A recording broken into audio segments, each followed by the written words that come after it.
नमस्कार दोस्तों, मैं हूँ राजा साहू। आप देख रहे हैं न्यूज IM 420। बिलासपुर से चलकर इंदौर जाने वाली नर्मदा एक्सप्रेस में 4 चूहे के मरने की खबर आ रहा है।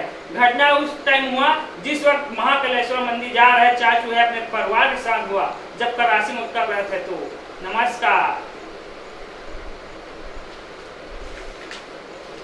वही खबर आ रहा है छत्तीसगढ़ बिलासपुर की अर्पा नदी में 3 मच्छरों के बहने की खबर आ रहा है। परिजनों को 2-2 लाख 3-3 चक्कर के मारने का घोषणा किया है। एक घोषणा राजा राम साहू चकरभाठा बिलासपुर छत्तीसगढ़ के रहने वाला है। मध्य प्रदेश के जबलपुर जिले के भेड़ा घाट में 6 कुत्ते ने खुदकुशी की है। खुदकुशी की वजह है एक कुत्ते से मोहब्बत कर रहा था। 6 के 6 कुतिया जब मोहब्बत में हुआ, उसी सभी कुतिया को जानकारी हुआ कि हम सभी कुतिया एक ही कुत्ते से प्यार कर रहे थे। तब जानकारी हुआ तो इसी कारण खुदकुशी कर लिया गया है। नमस्कार दोस्तों, मैं हूँ राजा साहू।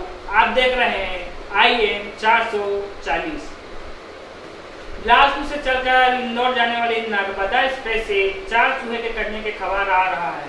चारों चूहे अपने परिवार के साथ मां कालेश्वर मंदिर में दर्शन करने जा रहे थे। घोषणा में वहाँ का राजा राम साहू चकरभाठा छत्तीसगढ़ के रहने वाले ने 2-2 चक्कर और 5-5 लाख देने का घोषणा किया गया है। धन्यवाद।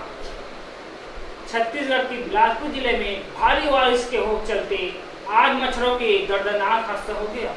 हादसा के दौरान 5 मच्छरों की तुरंत ही मौत हो गया, जिसमें से 3 मच्छरों को पास की हॉस्पिटल चड्डी राम देवांगढ़ राजा साहू के हॉस्पिटल में इलाज चल रहा है। इलाज के दौरान 2 का हालत गंभीर बताया जा रहा है, जबकि 1 के हालत नाजुक है।